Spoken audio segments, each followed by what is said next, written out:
Colour کہار colour Kahar ضلع چکوال پنجاب کی تحصیل سیاحتی اور تفریحی مقام ہے۔ اس کا قدیم نام کیا تھا اور یہاں پر لوگ کیوں آتے ہیں، یہ ساری تفصیل آگے چل کر میں آپ تمام دوستوں کے ساتھ شیئر کرنے جا رہا ہوں۔ ویڈیو کو مکمل دیکھیں۔ بسم اللہ الرحمن الرحیم۔ آپ تمام دوست دیکھ رہے ہیں میرا YouTube channel Pakistan traveller. Kallar Kahar ضلع چکوال پنجاب کی ایک تحصیل سیاحتی اور تفریحی مقام ہے۔ اس کا قدیم کیا نام تھا، آج میں آپ کو کلر کہار کی سیر کے ساتھ ساتھ اس کی تعریف کے بارے میں بھی بتانے جا رہا ہوں۔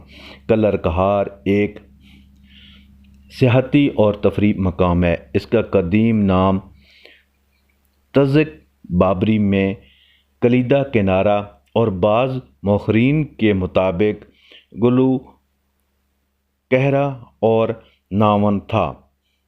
یہ تفریحی مقام چکوال کے جنوب میں 26 کلومیٹر کے فاصلے پر موٹر وے M2 اسلام آباد لاہور کے ساتھ واقع ہے۔ کلر کہار میں لوکاٹ، انار، ناشپاتی اور دیگر مقامات باغات بھی ہیں۔ ان باغات میں مور گھومتے دکھائی دیتے ہیں۔ یہاں پر تخت بابری ہے جس کے بارے میں مشہور ہے کہ شہنشاہ ظہیر الدین بابر کشمیر جاتے ہوئے اکثر یہاں ٹھہرا کرتے تھے۔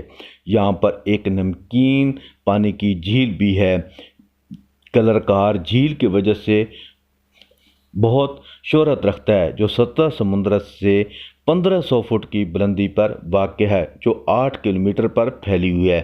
یہ جھیل 4.5 فٹ تک گہری ہے۔ مختلف موروں، خوبصورت پھلوں اور رنگ برنگے پھولوں کی وجہ سے بہت خوبصورت مقام ہے۔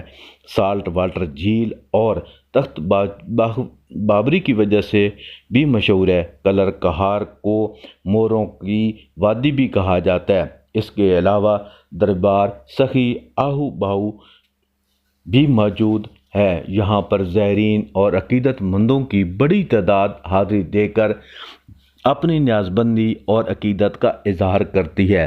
یہاں پر مور کھلے عام پھرتے ہیں اور کہا جاتا ہے اگر انہیں کسی اور مقام پر لے جایا جائے تو وہ اندھے ہو جاتے ہیں۔ کلر کہار کے پہاڑوں میں بابا ورید، گنج شکر اور سلطان باہو کی چلہ گاہیں بھی موجود ہیں۔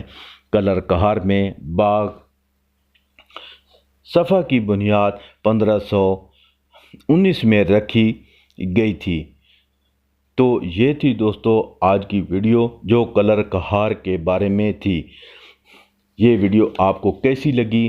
اگر ویڈیو اچھی لگے تو ضرور میرے چینل پاکستان ٹریولر کو سبسکرائب، لائک اور شیئر کریں۔ اپنا بہت سارا خیال رکھیں۔